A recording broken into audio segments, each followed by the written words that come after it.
Y casualmente, ahora a quien vamos a tener el placer de poder prestar atención, es a nada más y nada menos que Santiago de Salterain, una persona a la que personalmente aprecio y admiro muchísimo, que se puede considerar educador, ensayista, licenciado en filosofía y técnico auxiliar en programación.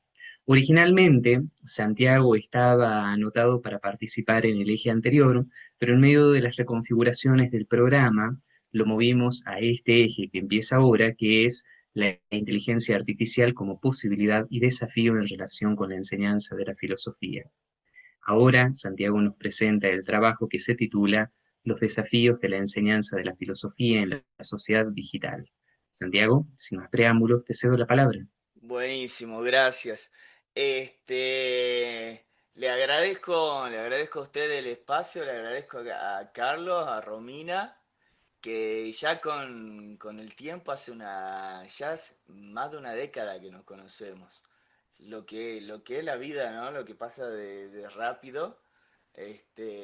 Pero bueno, así que le agradezco el espacio y siempre me dan el espacio para decir las cosas que yo digo que considero boludeces, pero bueno, les agradezco muchísimo. Yo, en- em, si empiezo a hablar, me voy desviando muchísimo, ¿no? Y me voy yendo por muchos lados.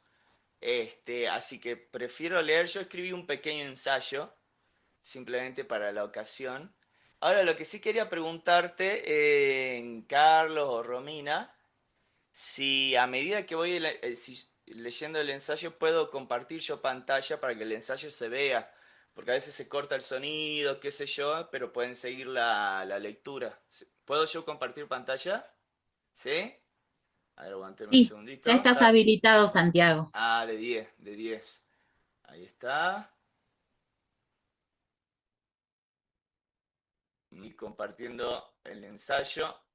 Ahí esperen el ensayo. Ahí esperen un segundito. Ajá. Bien, Bien, se ve, ¿no? perfectamente, Perfecto. perfectamente.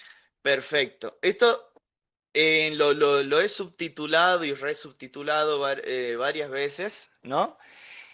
Y lo terminé llamando Preguntar lo no preguntado de lo digital, ¿no? La enseñanza de filosofía en tiempos informáticos. Modifiqué un poco el título con el que me presentó Carlos, pero bueno, sí, pues siempre estoy modificando esas cositas. Empiezo a leer directamente, así no me sigo desviando. ¿Sí? Bien. La vieja mayéutica nos enseñó que la herramienta filosófica por excelencia es la pregunta. Más aún, preguntarse por lo que nadie se pregunta. Y si llevamos esto a la enseñanza de la filosofía en tiempos de digitalidad, voy directo a lo que sería mi hipótesis. Propongo que enseñar filosofía en estos tiempos, es hacerles a los estudiantes aquellas preguntas que no nos estamos haciendo sobre el mundo digital. Preguntar sobre lo que parece obvio de lo digital. Doy un muy simple ejemplo basado en mi experiencia. Tanto en secundaria como en terciario, universidad y diferentes charlas que di, hice la siguiente pregunta. ¿Por qué le damos me gusta a algo que nos gusta? Esta pregunta muchas veces descoloca a los estudiantes. La respuesta inmediata suele ser, ¿y porque me gusta? ¿No? A lo que yo repregunto, ¿acaso no te podría gustar algo y simplemente sentirlo sin darle clic al corazoncito de Instagram o TikTok? ¿Sin alimentar la IA que administra dicha red social? Esta pregunta que hice nos llevó a reflexionar que las empresas tecnológicas necesitan que apretemos ese corazoncito para saber nuestros gustos y así poder personalizar mejor la publicidad mediante inteligencia artificial para ganar plata. Nos entrenaron, por así decirlo, para que lo hagamos de manera automática, sin pensarlo, sin preguntarlo. En el medio de esto he aprovechado para mencionarles a los estudiantes, ¿no? De manera sencilla los conceptos de modulación en Deleuze o de gobierno en Foucault. Es decir, hemos filosofado un poquito sobre el mundo digital y la presencia oculta de otros tipos de IAs, que no son las generativas como ChatGPT, pero partiendo de una pregunta sobre algo que parece obvio de lo digital.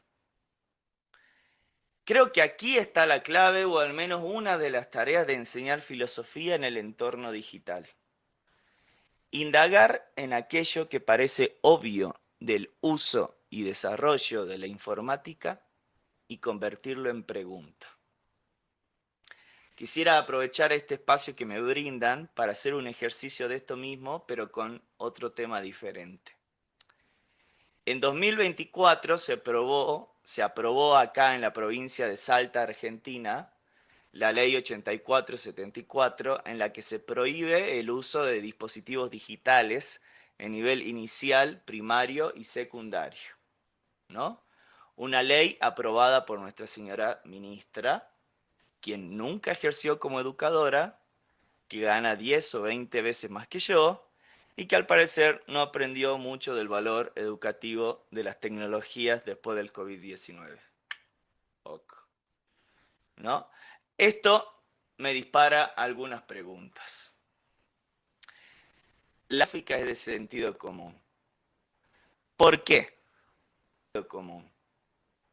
¿Por qué? ¿Por qué prohibir el uso de celulares en el aula? La primera respuesta que podría darme alguien, también apelando más al sentido común que a una reflexión filosófica, sería que los dispositivos digitales distraen a los estudiantes en el aula. Aquí me empiezan a surgir preguntas un poquito más filosóficas. ¿Acaso antes del celular nadie se distraía en las aulas? Yo hice mi primaria y secundaria sin celular y nunca presté atención en clases. Pero pensemos un poquito más. El verbo distraer proviene del latín distraere, que significa tirar en direcciones contrarias o divergentes. ¿Acaso no es eso lo que se supone que tiene que hacer la filosofía? La filosofía como un tirar en direcciones contrarias o divergentes. De lo que se trata entonces es de que los educadores de filosofía pensemos con qué vamos a distraer a los estudiantes, usando el verbo distraer en su sentido etimológico, ¿no? Más específicamente, ¿qué distracción con el celular y la IA pueden generar preguntas filosóficas y qué distracciones no? O robándole conceptos a Baruch Spinoza, ¿qué distracciones con el celular y la IA pueden aumentar nuestras potencias y cuáles pueden disminuir nuestras potencias en el aula? Puedo contarles otra experiencia. Filosofando sobre el concepto de amor, cuestión que se dio cuando tenía que enseñar la etimología de filosofía, le preguntamos a una IA, ¿no? ¿Qué es el amor? A partir de ahí, el resto de la clase se fue en un debate filosófico sobre si los estudiantes estaban de acuerdo o no con la definición que había dado la IA. Así se dio un tirar en direcciones divergentes que aumentó nuestras potencias. Pequeña acotación, la definición de amor que dio la IA era una porquería. Más interesantes fueron los aportes de los estudiantes, ¿no? Ahora bien, para poder hacer esto, necesito que me dejen usar los celulares. Y si les importa tanto que los estudiantes no se dispersen con los celulares, entonces pongan internet y proyectores en todos los colegios.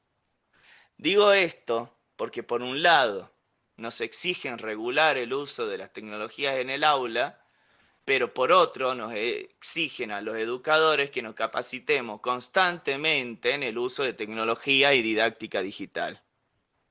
O sea, ya te revienta la cabeza. Evidentemente, dedicarse a la educación significa vivir en la contradicción. Vuelvo a centrarme en mi hipótesis inicial. El celular o la IA pueden servir para hacernos esas preguntas que no nos estamos haciendo sobre el mundo digital,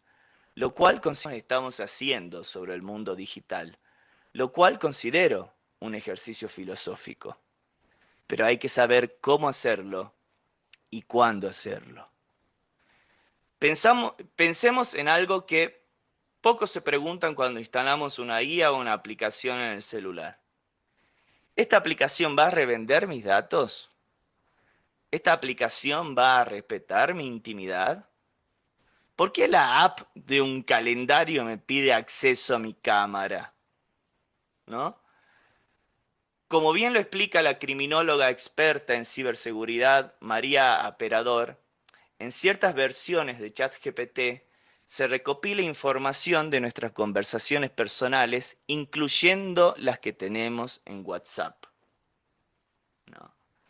Nunca escuché a nadie preguntando si ChatGPT podía usar nuestras conversaciones de WhatsApp. ¿Por qué? Quizás porque dieron como obvio que no lo hacía. Ahí es donde hay que meter el dedo y fomentar la pregunta por lo que nadie se pregunta de lo digital. Le damos clic a instalar de manera automática, del mismo modo que le damos me gusta de manera automática, sin pensar, sin preguntar. En clases hemos leído los términos de uso y las políticas de privacidad de una IA antes de instalarla, las cuales eran horrorosas si la privacidad nos parece un valor digno de respeto. Pero son pocos los que preguntan antes de instalar ChatGPT. Solo le preguntan o le hacen preguntas una vez que lo instalaron y muchas veces preguntan pavadas. Ese no es el tipo de pregunta por el que estoy abogando, ya que aquí lo obvio no ha sido preguntado. La lectura de dichas políticas de privacidad nos llevaron a preguntas filosóficas que me sirvieron para transmitirles el concepto de sociedad de control del ya mencionado filósofo Gilles Deleuze.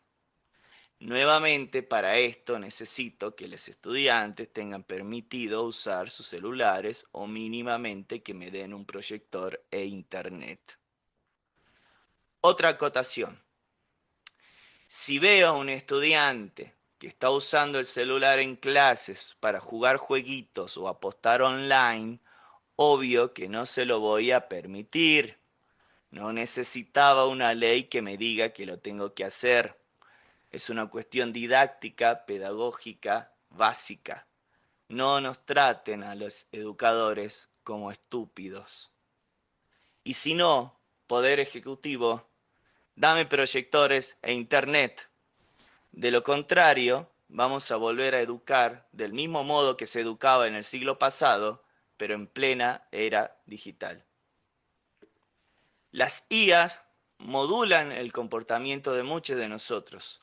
No solo las generativas, sino también el machine learning, el deep learning y sus redes neuronales, las cuales hacen funcionar TikTok o Instagram y también son, técnicamente hablando, inteligencias artificiales.